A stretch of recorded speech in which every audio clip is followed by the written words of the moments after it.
నమస్కారం ETV news కి స్వాగతం.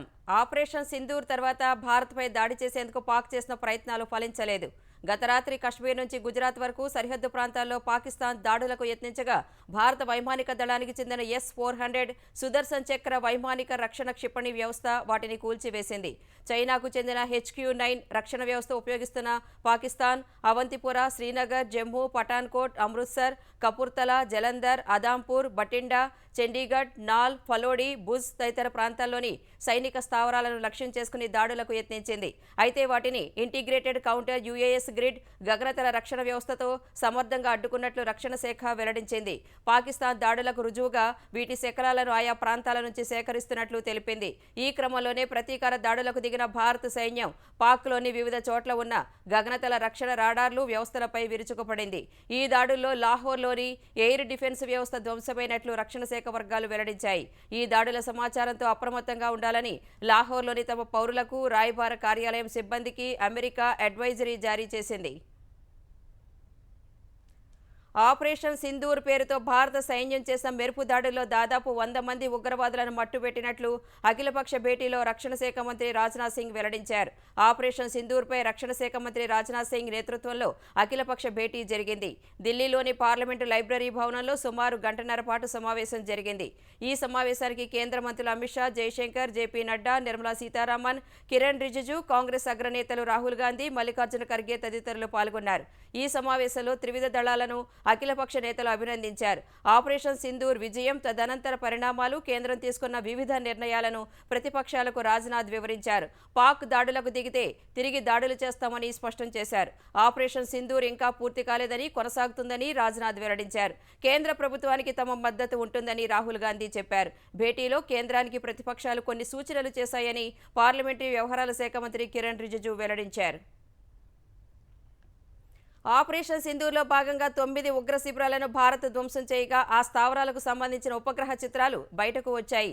భారత సైన్యం అత్యంత ఖచ్చితత్వంతో చేసిన దాడుల్లో ధ్వంసమైన బహవల్పూర్లోని జైషే మహమ్మద్ ప్రధాన కార్యాలయం, మురీద్కేలోని లష్కరే-తోయిబా ఉగ్ర క్యాంపులకు సంబంధించిన ఉపగ్రహ చిత్రాలను మాక్సర్ టెక్నాలజీ విడుదల చేసింది. భారత్ జరిపిన క్షిపణి దాడితో బహవల్పూర్లోని మర్కజ్ సుబాన్ డోమ్ కూలిపోగా మురీద్కేలోని లష్కరే శిబిరం పూర్తిగా నేలమట్టమైనట్లు ఆ చిత్రాల్లో ఉంది. ఈ చిత్రాలు భారత బలగాలు చేపట్టిన దాడుల్లో ఖచ్చితత్వానికి నిదర్శనమని భావిస్తున్నారు. నియంత్రణ రేఖ వెంబడి పాకిస్తాన్ కాల్పుల విరమణ ఒప్పందం ఉల్లంఘనలు కొనసాగిస్తూనే ఉంది. గత అర్ధరాత్రి నియంత్రణ రేఖ వెంబడి పలు సెక్టార్లలో కాల్పులకు పాల్పడింది. ఇంతకుముందు చిన్న తరహా ఆయుధాలను వాడిన పాక్ ఆపరేషన్ సింధూర్ తర్వాత మోర్టార్ గన్స్, శతఘ్నులతో దాడులకు దిగినట్లు సైనిక వర్గాలు తెలిపాయి. ప్రధానంగా కుప్వారా, బారాముల్లా, ఉరి, అఖ్నూర్ సెక్టార్లలోని సరిహద్దు గ్రామాలపై పాక్ బలగాలు మోర్టార్ షెల్లింగులతో దాడులకు పాల్పడుతున్నాయని సైనిక వర్గాలు తెలిపాయి. ఈ దాడులను సమర్థంగా తిప్పికొట్టినట్లు పేర్కొన్నాయి. మరోవైపు పాక్ కాల్పులు జరుపుతున్నందున అక్కడి ప్రజల్ని సురక్షిత ప్రాంతాలకు తరలిస్తున్నారు. ఆపరేషన్ సింధూర్తో ఇరు దేశాల మధ్య ఉద్రిక్తతలు తారాస్థాయికి చేరిన వేళ పంజాబ్లోని అమృత్సర్లో రాకెట్ శకలాలు లభ్యమయ్యాయి. అమృత్సర్లోని పొలాల్లో రాకెట్ శకలం లభ్యమవడంతో స్థానిక ప్రజలు భయాందోళనలకు గురయ్యారు. ఆ శకలాలను విశ్లేషించడానికి ఫోరెన్సిక్ ల్యాబ్కు పంపినట్లు తెలుస్తోంది. ఆపరేషన్ సింధూర్ తర్వాత అప్రమత్తమైన భారత్ పాకిస్తాన్తో సరిహద్దులున్న రాష్ట్రాల్లోని 21కి పైగా విమానాశ్రయాలు మూసివేసింది. చాలా నగరాల్లో హై అలర్ట్ విధించిన కేంద్రం మే 10 వరకు ఉత్తర, వాయువ్య రాష్ట్రాల్లోని విమానాశ్రయాలు మూసివేయాలని ఆదేశించింది. తదుపరి నోటీసు వచ్చే వరకు ఎలాంటి రాకపోకలు ఉండకూడదని స్పష్టం చేసింది. ఇందులో భాగంగా అమృత్సర్ విమానాశ్రయాన్ని మూసివేస్తున్నట్లు అధికారులు తెలిపారు. పంజాబ్ అంతటా హై అలర్ట్ ఉందని, బహిరంగ ప్రదేశాల్లో జనాలు గుమిగూడకూడదని సూచించారు. భద్రతా చర్యల్లో భాగంగా పోలీసు అధికారులకు అన్ని రకాల సెలవులను రద్దు చేసినట్లు తెలిపారు. పంజాబ్ సరిహద్దులోని 6 జిల్లాల్లో పాఠశాలల్ని మూసివేశారు. పంజాబ్ మోగా జిల్లా బంగేరియా గ్రామంలో అనుమానాస్పద వస్తువు కనిపించగా స్థానికులు పోలీసులకు సమాచారం ఇచ్చారు. వెంటనే అక్కడకు వెళ్లిన పోలీసులు, ఇతర బృందాలు అనుమానాస్పద వస్తువును స్వాధీనం చేసుకుని పరీక్షల కోసం పంపాయి. ప్రజలు భయపడవద్దని, తమ వద్ద ఉన్న ఏ సమాచారాన్నైనా నేరుగా పోలీసులకు చేరవేయాలని అధికారులు విజ్ఞప్తి చేశారు. పాకిస్తాన్తో ఉద్రిక్తతలు నెలకొన్న వేళ భారత్పై వ్యతిరేకంగా తప్పుడు ప్రచారాన్ని వ్యాప్తి చేస్తే ఉపేక్షించొద్దని రాష్ట్రాలకు కేంద్రం సూచించింది. సామాజిక మాధ్యమాల్లో దేశ వ్యతిరేక ప్రచారంపై నిఘా పెట్టాలని కేంద్ర హోంశాఖ అన్ని రాష్ట్ర ప్రభుత్వాలకు, కేంద్రపాలిత ప్రాంతాలకు సూచించింది. ఆపరేషన్ సింధూర్ తర్వాత పాక్ తప్పుడు ప్రచారాలను వ్యాప్తి చేస్తుండటంపై అప్రమత్తమైన కేంద్రం ఆపరేషన్ సింధూర్, భారత్ భద్రతపై తప్పుడు కథనాలు వ్యాప్తి చేసే ఖాతాలపై కఠిన చర్యలు తీసుకోవాలని ఆదేశించింది. దేశంలో గానీ లేదా విదేశాల నుంచి భారత్కు వ్యతిరేకంగా ప్రచారం చేసే ఆయా సోషల్ మీడియా ఖాతాలను వెంటనే బ్లాక్ చేయాలని పేర్కొంది. అటు సరిహద్దు ప్రాంతాల్లోని ప్రభుత్వాలకు, భద్రతా దళాలకు మధ్య కమ్యూనికేషన్ సంబంధాలు పెంచాలని కేంద్రం వెల్లడించింది. పునర్విభజన చట్టంలో విభజిత ఆంధ్రప్రదేశ్ రాజధాని స్థానంలో అమరావతి పేరు చేర్చే ప్రతిపాదనకు ఏపీ కేబినెట్ ఆమోదం తెలిపింది. సచివాలయంలో ముఖ్యమంత్రి చంద్రబాబు అధ్యక్షతన దాదాపు 2 గంటలకు పైగా జరిగిన మంత్రివర్గ భేటీలో కీలక నిర్ణయాలు తీసుకున్నారు. ఆపరేషన్ సింధూర్ నిర్వహించిన ప్రధాని మోదీకి, భారత సైన్యానికి కేబినెట్ అభినందనలు తెలిపింది. దేశ ప్రజల్లో ధైర్యం నింపేలా కేంద్రం వ్యవహరించిందని మంత్రులు అభిప్రాయపడ్డారు. అమరావతి పునర్నిర్మాణ పనులు ప్రారంభించిన ప్రధానికి ధన్యవాదాలు తెలిపారు.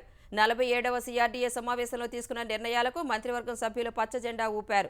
రాజధాని పరిధిలో వివిధ సంస్థలకు భూ కేటాయింపులకు ఆమోదముద్ర వేశారు. తల్లికి వందనం, అన్నదాత సుఖీభవ తదితర సంక్షేమ కార్యక్రమాలపైన సమావేశంలో చర్చించారు. తీర ప్రాంత భద్రత, రక్షణ రంగ పరిశ్రమల వద్ద జాగ్రత్తలపై చర్చించారు. మత్స్యకారులకు వేట నిషేధ సమయంలో ఆర్థిక సాయం పెంపునకు ఆమోదముద్ర వేశారు. పర్యాటక అభివృద్ధికి మెగా ఈవెంట్స్ నిర్వహించే ప్రతిపాదనకు పచ్చజెండా ఊపారు. పోలవరం, బనకచెర్ల అనుసంధానంపై సుదీర్ఘంగా చర్చించారు.